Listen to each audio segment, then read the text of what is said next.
राधे राधे, जय श्री कृष्णा। मैं सीमा सिंह बड़ों को चरण स्पर्श, छोटों को प्यार और बराबर वालों को नमस्कार करती हूँ। आज मैं आपको बैसाखी रविवार की प्रमुख प्रमुख कहानियाँ सुनाने जा रही हूँ। अगर आप बैसाखी रविवार का व्रत करते हैं, सूर्य नारायण भगवान की पूजा करते हैं, तो साथ में आपको कहानियाँ भी सुननी चाहिए। इससे व्रत का और पूजन का संपूर्ण फल प्राप्त होता है। आइए अब हम बैसाखी रविवार की पहली कहानी सुनते हैं। एक बार बहुत छोटा सा गांव था। उस गांव में एक राजा के 2 रानियां थी। राजा की बड़ी रानी बड़ी ही धार्मिक प्रवृत्ति की थी। वह सभी तरह के व्रत, उपवास, दान पुण्य किया करती थी। जबकि राजा की छोटी रानी बहुत सुंदर थी और राजा को अति प्रिय थी। राजा को छोटी रानी से 2 पुत्र हुए। दोनों रानियां अलग अलग महल में रहती थी। पहले तो राजा कभी कभार बड़ी रानी के पास उनके महल में चले जाया करते थे, लेकिन जब राजा को छोटी रानी से 2 पुत्र हुए तो राजा ने बड़ी रानी की तरफ ध्यान देना ही छोड़ दिया। बड़ी रानी ने इसे अपना भाग्य समझ स्वीकार कर लिया। तब एक बार की बात है, राजा के राजपुरोहित ने बड़ी रानी को दुखी देखा तो वे उनके दुख को समझ गए। उन्होंने बड़ी रानी से कहा कि महारानी जी, बैसाख का मास लगने वाला है। आप बैसाख मास का स्नान करो, कथा कहानियाँ और महात्म्य को सुनो और साथ ही बैसाखी रविवार का व्रत करो। आपकी सभी मनोकामनाएं जरूर पूरी होगी। भगवान सूर्य देव आपकी झोली जरूर खुशियों से भर देंगे। तब बड़ी रानी पुरोहित जी से बोली कि हे गुरुदेव, बैसाख मास में स्नान करने की क्या विधि है? इनकी कथा कहानियाँ क्या हैं और कैसे सूर्य देव की पूजा करते हैं? भोजन में क्या खाते हैं? मुझे इनकी कोई जानकारी नहीं है। कृपया आप मुझे पूरी विधि बताइए। तब पुरोहित जी ने बड़ी रानी से कहा कि महारानी जी, मेरी पत्नी आपको बैसाख मास और बैसाखी रविवार का पूजन और कथा कहानियाँ सुनाने के लिए आ जाएगी। वह आपको पूरी विधि बता देगी। इस तरह समय बीतने लगा। जब बैसाख का माह लगा तो पुरोहितानी बड़ी रानी को बैसाख मास और बैसाखी रविवार की कथा कहानियाँ सुनाने और पूजन करवाने के लिए आने लगी। इस तरह समय बीतने लगा। बैसाखी रविवार व्रत में पुरोहितानी गोबर के सूर्य देव बनाती और बड़ी रानी से पूजा करवाती। इस तरह 5 बैसाख मास के रविवार आए। हर रविवार में इसी तरह गाय के गोबर के सूर्य देव बना कर के पूजन करने लगे। तब पहले के बने हुए गोबर के सूर्य देव को बड़ी रानी महल के एक कोने में रखती रही। तब 5वें बैसाखी रविवार के दिन पुरोहितानी बड़ी रानी के पास कथा कहानियाँ सुनवाने और पूजन करवाने के लिए आ रही थी। तो छोटी रानी ने उन्हें देख लिया। तो छोटी रानी ने पुरोहितानी को खुद के महल में दासी को भेजकर बुलवाया और बड़ी रानी के महल में जाने का कारण पूछा। तो पुरोहितानी ने पूरी बात बताई। तब छोटी रानी ने पुरोहितानी को भड़का दिया और बोली कि तुम 1 महीने से बड़ी रानी को बैसाख मास में पूजन करवा रही हो, कथा कहानियाँ सुनवा रही हो। बदले में बड़ी रानी तुम्हें क्या दान दक्षिणा देती है? तो पुरोहितानी ने कहा कि मुझे उन्होंने अब तक कुछ भी दक्षिणा नहीं दी। तो छोटी रानी ने पुरोहितानी से कहा कि तुम आज उनसे मुंह मांगा दान मांगना। उसके बाद पुरोहितानी बड़ी रानी के महल में गई और जाते ही बड़ी रानी से बोली कि महारानी जी, मैं 1 महीने से आपको बैसाख मास की कथा कहानियाँ सुनवा रही हूँ और बैसाखी रविवार का पूजन करवा रही हूँ। आज तो मैं आपसे दान दक्षिणा लेकर ही जाऊँगी, क्योंकि बिना दान के कोई पूजा और व्रत पूरा फल नहीं देता। तब बड़ी रानी ने पुरोहितानी जी से कहा कि पुरोहितानी जी, मैं कल बैसाख मास के व्रत और बैसाखी रविवार के व्रत का उद्यापन करूंगी। आप 5 जोड़ा जोड़ी ब्राह्मणों को लेकर घर आ जाना। मैं सबको भोजन खिलाने के बाद बढ़िया दान दक्षिणा दूंगी। यह सुनकर पुरोहितानी खुश हो गई। पूजा करवाने के बाद पुरोहितानी घर चली गई। इधर बड़ी रानी सोच में पड़ गई कि मैंने पुरोहितानी को बोल तो दिया, लेकिन मैं उन्हें क्या दान दक्षिणा दूंगी? मेरे पास तो कुछ भी नहीं है। उस दिन बड़ी रानी सूर्य भगवान को याद करके सो गई। तब सूर्यदेव भगवान सोच में पड़ गए कि आज अगर मैंने बड़ी रानी के सत का मान नहीं रखा तो कलयुग में हमें कौन मानेगा। तब सुबह ब्रह्म मुहूर्त के समय सूर्य देव भगवान ने बड़ी रानी को स्वप्न में दर्शन देकर कहा कि हे पुत्री, तू चिंता मत कर, मैं तेरी पूजा और व्रत से बहुत खुश हूँ। मैं तुझे वरदान देता हूँ कि तुझे 7 पुत्र पैदा होंगे, जिनकी ख्याति 10 दिशाओं में होगी, और जहाँ तूने मेरे गोबर के बने हुए सूर्य देव रखे हैं वे सोने में बने हुए मिलेंगे। पुत्री, तू वे सोने के सूर्य देव ही दान दक्षिणा में पंडित और पंडितानियों को दे देना। और साथ ही पुत्री, मैं तुझे वरदान देता हूँ कि तेरा घर धन धान्य से भरा हुआ मिलेगा। ऐसा वरदान देकर सूर्य देव भगवान अंतर्ध्यान हो गए। उस समय सुबह के 4 बज रहे थे। तभी बड़ी रानी की नींद खुल गई। वह उसी समय महल के उस स्थान पर गई जहां उसने पूजा की सामग्री रखी थी। वहां उसने देखा कि गाय के गोबर के बने सूर्य देव सोने में बदले हुए पड़े थे, और वहां सोने के सूर्य देव की प्रतिमाओं का ढेर पड़ा था। बड़ी रानी ने देखा कि उसका महल धन धान्य से भरा हुआ था। बड़ी रानी यह देखकर चकित रह गई। उसी समय उसने दोनों हाथ जोड़कर सूर्यदेव भगवान को धन्यवाद कहा। फिर वह स्नान आदि करके सूर्यदेव भगवान को उसने अर्घ्य दिया। पूजा आदि करके उसने दासियों के साथ मिलकर 56 प्रकार के स्वादिष्ट भोजन बनाए। तब दिन में पुरोहित और पुरोहितानी व 4 जोड़े ब्राह्मण पति पत्नी बड़ी रानी के महल में भोजन करने के लिए आए। बड़ी रानी ने राजा, छोटी रानी व दोनों राजकुमारों को भी भोजन के लिए बुलाया। सबने स्वादिष्ट भोजन खाया। फिर बड़ी रानी ने सभी पंडित और पंडितानियों को एक एक सोने के सूर्यदेव की प्रतिमा दान दक्षिणा में दी। सोने के सूर्यदेव देखकर राजा व छोटी रानी ने पूछा कि सोने के सूर्यदेव की प्रतिमा कहाँ से आई।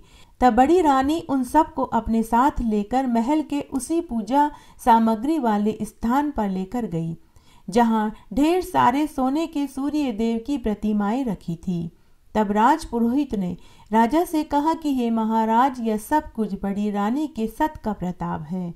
भगवान सूर्य देव ने ही बड़ी रानी को उनके बैसाखी रविवार के व्रत का पुण्यफल दिया है। अब राजा व छोटी रानी भी बैसाखी रविवार व सूर्यदेव की महत्ता को समझ चुके थे। अब राजा और छोटी रानी दोनों बड़ी रानी के साथ स्वयं भी बैसाखी रविवार का व्रत करने लगे और सूर्यदेव भगवान की पूजा करने लगे। अब राजा बड़ी रानी को भी स्नेह और आदर के साथ महल में रखने लगे। इस व्रत के प्रताप से बड़ी रानी को 7 पुत्र हुए, जिनकी ख्याति, यश, कीर्ति 10 दिशाओं में फैल गई। तब राजा ने नगरी में ये ढिंडोरा पिटवा दिया कि सभी को बैसाख मास में स्नान करना चाहिए, बैसाखी रविवार का व्रत करना चाहिए और सूर्य देव नारायण का पूजन करना चाहिए।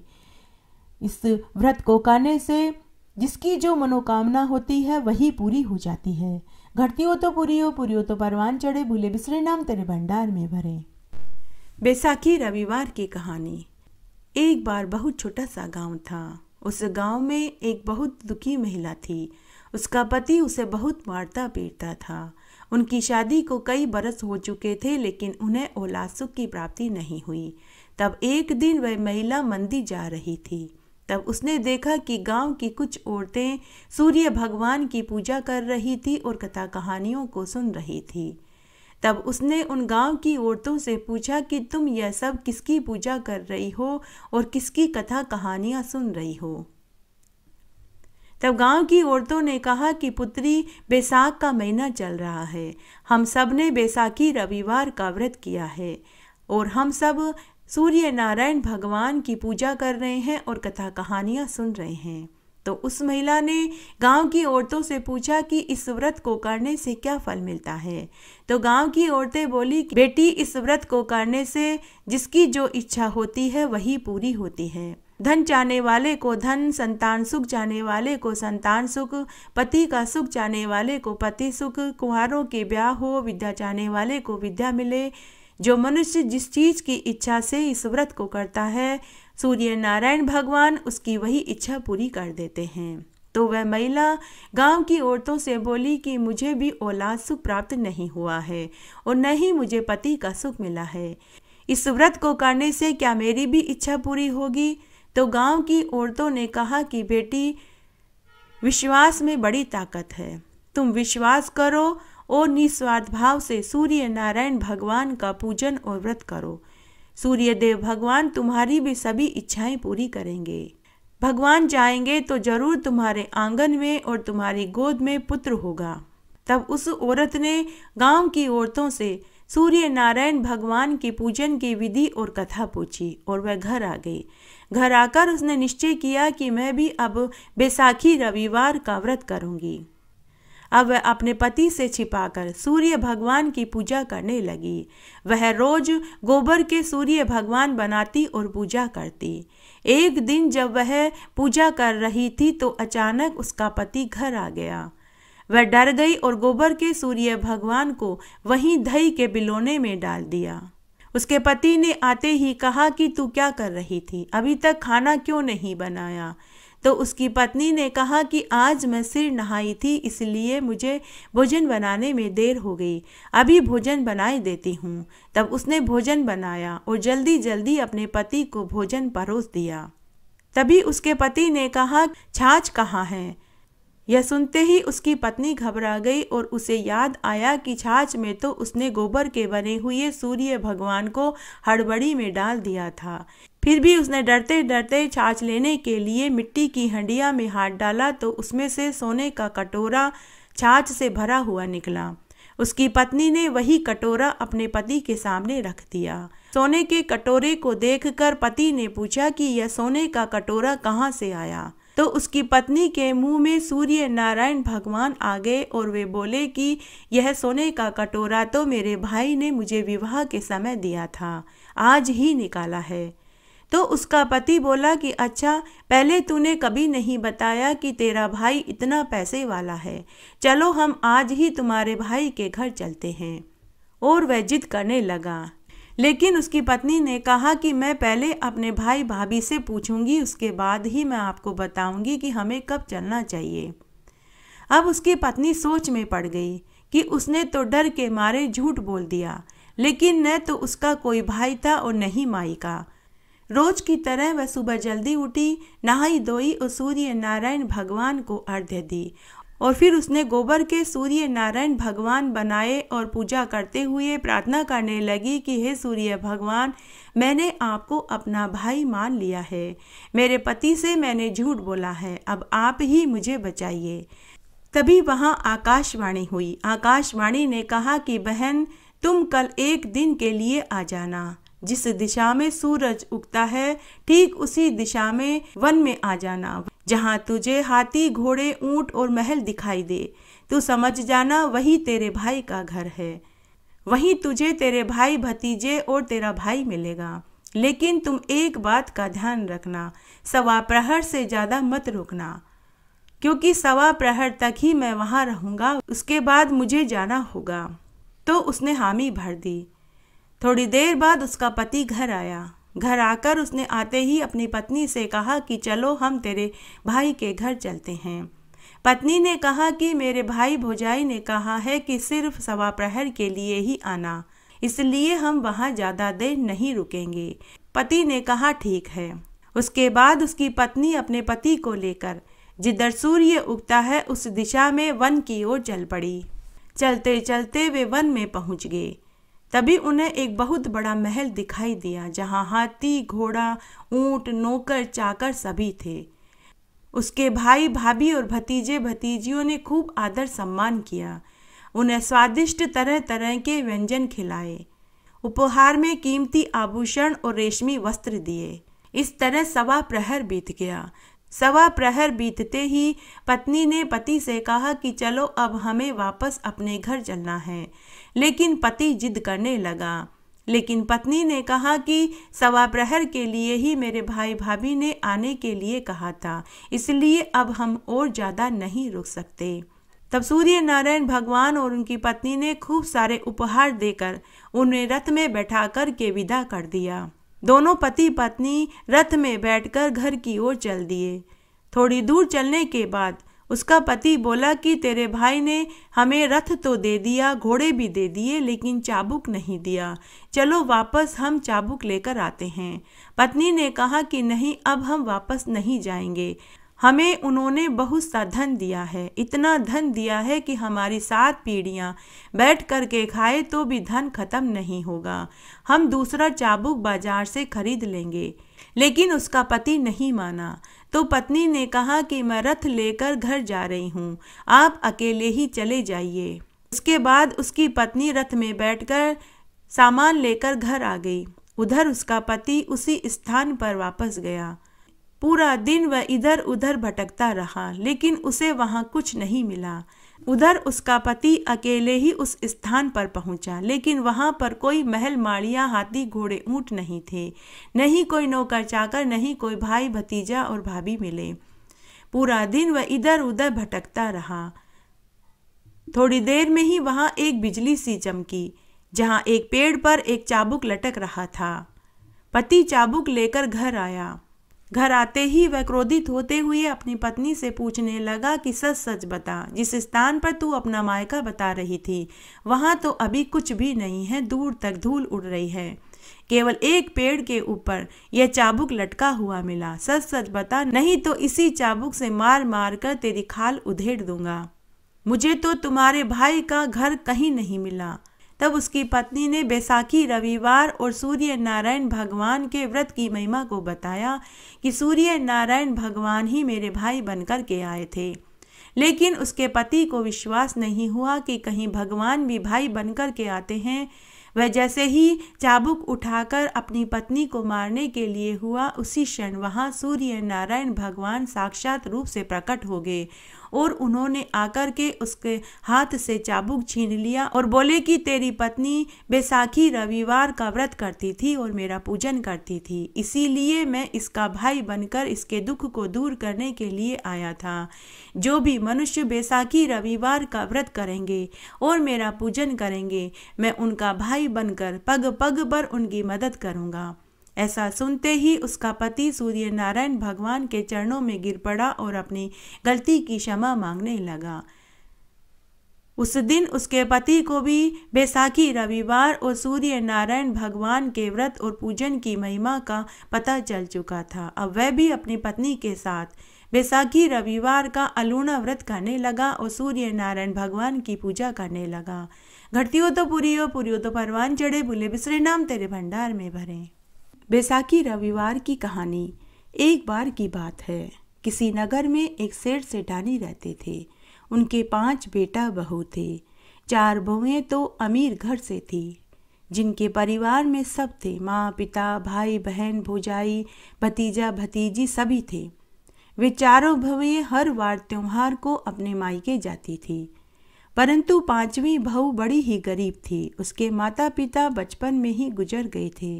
भाई बहन कोई था नहीं, वह अनाथ थी। तो वह पीहर सुख का अनुभव नहीं कर पाई थी। जब भी कोई वार त्योहार आता तो चारों बहुएं मायके में चली जाती थी और 8-10 दिन तक नहीं आती थी। तब 5वीं छोटी बहू को ही घर का सारा काम अकेले करना पड़ता था। ऊपर से जब वे अपने घर से आती थी तो उपहार में बहुत सारा सामान लेकर आती थी और 5वीं बहू को दिखा दिखा कर ताना मारा करती थी। तब एक दिन 5वीं बहू अपने कमरे में दुखी बैठी हुई थी।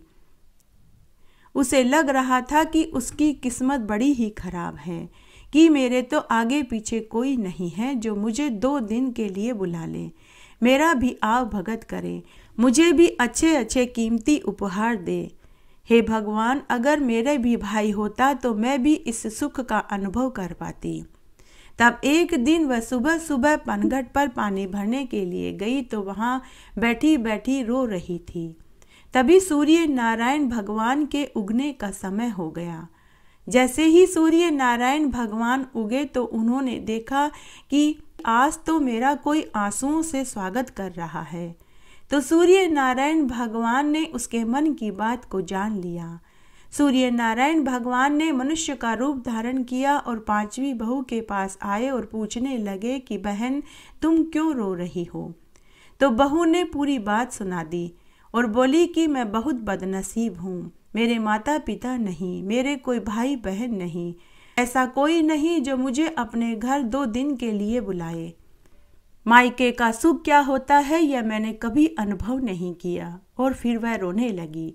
उसके करुण रुदन को देखकर सूर्य नारायण भगवान ने कहा कि ऐसा है तो आज से मैं तेरा मुंह बोला भाई हूँ। तो बहू बोली कि तुम कैसे मेरे भाई हो सकते हो, और मेरे सास ससुर को तो मालूम है कि मेरा तो कोई भाई ही नहीं है। तब सूर्य नारायण भगवान बोले कि तुम अपने सास ससुर को कहना कि यह मेरा मुंह भोला भाई है जो बचपन में बिछड़ गया था। आज मेरा भाई मुझे पनघट पर मिला है और वह शाम को 7 बजे के बाद मुझे लेने के लिए आएगा। तो बहू ममता खुशी खुशी घर आई और अपने सास ससुर जेठानियों को पूरी बात बताई कि आज पनघट पर मेरा बिछड़ा भाई मिला था, वह मुझे शाम को 7 बजे मायके में ले जाने के लिए आएगा। सास ससुर और जेठानियों को महान आश्चर्य हुआ। सास ससुर ने अपनी 5वीं बहू से कहा कि तेरा भाई कब और कैसे अचानक से प्रकट हो गया। चलो कोई बात नहीं, शाम को देख लेंगे। फिर शाम को ठीक 7 बजे उसका भाई आया और अपनी बहन को कुछ दिनों के लिए मायके में ले आया। अब सूर्य नारायण भगवान और उनकी पत्नी जो मनुष्य वेश धारण किए हुए थे, उन्होंने अपनी बहन का खूब आवभगत किया, खूब सेवा टहल करी। 8-10 दिन पंख लगा कर के उड़ गए। फिर एक दिन 5वीं बहू का पति अपनी पत्नी को लिवाने आ गया। तब बहन सूर्य भगवान से बोली कि अब मुझे विदा कर दो, मेरा पति मुझे लेने आया है। तब भाई ने अपनी बहन और बहनोई को खूब सारे कीमती आभूषण, रेशमी वस्त्र और ढेरों उपहार दिए।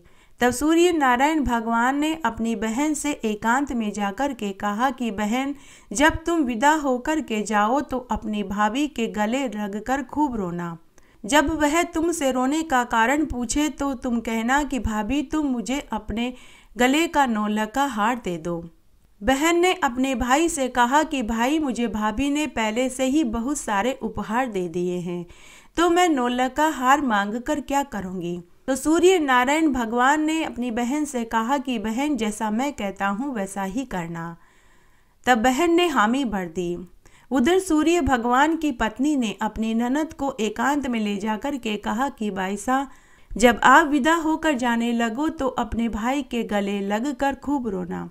जब वे आपसे रोने का कारण पूछे तो उनसे कहना कि मुझे आपका मुकुट चाहिए। बहन ने ऐसा ही किया। जब वो विदा होकर जाने लगी तो वह अपने भाई और भाभी के गले लगकर खूब रोई। और जब भाई भाभी ने पूछा कि तुम क्यों रो रही हो, हमसे कोई गलती हुई है, तब बहन बोली कि भाई, मुझे आपका मुकुट और भाभी मुझे आपका नौलखा हार चाहिए। सूर्य भगवान ने अपना मुकुट और सूर्य नारायण भगवान की पत्नी ने अपना नौलखा हार उतार करके दे दिया। सूर्य भगवान और उनकी पत्नी दोनों ने अपनी दिव्य दृष्टि से पता लगा लिया कि यह सब कुछ किसका किया धरा था। दोनों ने एक दूसरे को कुछ नहीं कहा। जब 5वीं बहू घर आई तो सभी आश्चर्य में पड़ गए कि वह इतना सारा कीमती उपहार, गहने, कपड़े आदि लाई थी, जिससे उनका पूरा घर भर गया। वह सबके लिए कोई न कोई उपहार लाई थी। अब हर कोई 5वीं बहू की भी इज्जत करने लगा। इस तरह कई दिन व्यतीत हो गए। 5वीं बहू अपने कमरे में से बाहर ही नहीं आती थी और न ही वह घर का कोई कामकाज करती थी। अब बड़ी 4 बहुओं को ही घर का सारा काम करना पड़ता था। तब एक दिन उन्हें बहुत क्रोध आया। उन्होंने अपने सास ससुर को छोटी बहू की शिकायत लगाई, लेकिन सास ससुर ने कहा कि कोई बात नहीं, उसने बहुत बरस तक इस घर के कामकाज किए हैं, अब कुछ दिन तुम लोग भी कर लो। यह सुनने के बाद 4 बड़ी बहुएं अपना सा मुंह लेकर रह गई। फिर एक दिन उन 4 बहुओं ने एक योजना बनाई कि उसके कमरे में जाकर देखना चाहिए कि आखिर वो सारा दिन अकेली कमरे में क्या करती है। एक दिन जब 5वीं बहू रसोई में भोजन कर रही थी, तब बड़ी 4 बहुएं छोटी बहू के कमरे में गई तो उन्होंने देखा कि वहाँ एक सोने का मुकुट और एक नौलखा हार पड़ा था, जिसकी वो रोज पूजा करती थी। बड़ी 4 बहुओं ने नौलखा हार और मुकुट चोरी कर लिया और अपने कमरे में लाकर रख दिया। अब चारों बहुएं आपस में कानाफूसी करने लगी कि अब तो उसे कमरे में से बाहर आना ही पड़ेगा, क्योंकि यह जिसकी पूजा करती थी उसको तो हमने चुरा लिया है। इस तरह 3-4 दिन निकल गए, लेकिन यह क्या, छोटी बहू तो फिर भी कमरे में से बाहर नहीं आई और न ही उसने नौलख का हार और मुकुट चोरी होने की बात कही। फिर से चारों बहुएं छोटी बहू के कमरे में गई तो उन्होंने देखा कि पूरे कमरे की हर खूंटी पर, हर अलमारी के हर आले में नौलख का हार और सोने का मुकुट पड़ा था। यह देखकर चारों बहुओं का माथा चकराने लगा। तब चारों बहुएं ने छोटी बहू के चरण पकड़ लिए और पूछने लगी कि बहू, यह सब कुछ कैसे हुआ? यह नौलख का हार और मुकुट तो हमने चोरी किया था। अब यहाँ पर इतने सारे नौलख का हार और मुकुट कहाँ से आए? तब छोटी बहू अपनी जिठानियों से बोली कि यह सब कुछ सूर्य भगवान ने दिया है, यह सब कुछ सूर्य नारायण भगवान ने किया है। मेरा कोई भाई और भाभी नहीं है, यह सब कुछ सूर्य नारायण भगवान की कृपा से हुआ है। वही मेरे भाई और उनकी पत्नी ही मेरी भाभी बने थे। घटती हो तो पूरी हो तो परवान चढ़े, भूले बिसरे नाम तेरे भंडार में भरे। एक बार बहुत छोटा सा गांव था। उस गांव में एक ब्राह्मण दंपति रहते थे। उनकी शादी को अनेक बरस हो गए थे, लेकिन उन्हें औलाद सुख की प्राप्ति नहीं हुई। इसलिए ब्राह्मणी हमेशा दुखी रहती थी। ब्राह्मण सूर्य नारायण भगवान का परम भक्त था। वह रोज सुबह जल्दी उठकर स्नान आदि करके सूर्य नारायण भगवान को अर्घ्य देता, सूर्य चालीसा पढ़ता था और सूर्य मंत्रों का जाप करता था और हर रविवार को अल्हुणा व्रत करता था। तब एक बार की बात है, बैसाखी रविवार का दिन था। ब्राह्मण ने अल्हुणा व्रत रखा था। जब ब्राह्मण भोजन करने के लिए बैठा तो उसे ज्ञात हुआ कि ब्राह्मणी ने भोजन में नमक डाल दिया है, तो ब्राह्मण पानी पीकर ही उठ गया। तब ब्राह्मणी गुस्से से बोली कि आप क्या सूर्याय नमः करते रहते हो और क्या रविवार का व्रत करते हो? आपके भगवान ने हमें औलाद सुख तो दिया ही नहीं। तो ब्राह्मण अपनी पत्नी से बोला कि भगवान न मालूम इसमें हमारी कोई भलाई छुपी हो। यह सुनते ही ब्राह्मणी आग बबूला हो गई और बोली कि हमें औलाद नहीं हुई, इसमें हमारी क्या भलाई छुपी होगी। इस तरह ब्राह्मणी पूरे समय अपने पति को ताने देती रही। उस दिन ब्राह्मण भूखा ही सो गया। दूसरे दिन ब्राह्मण पूजा की सामग्री लेकर वन में चला गया। वहां जाकर उसने तालाब में स्नान किया और पीपल के पेड़ की पूजा करी और सूर्य नारायण भगवान को अर्घ्य दिया।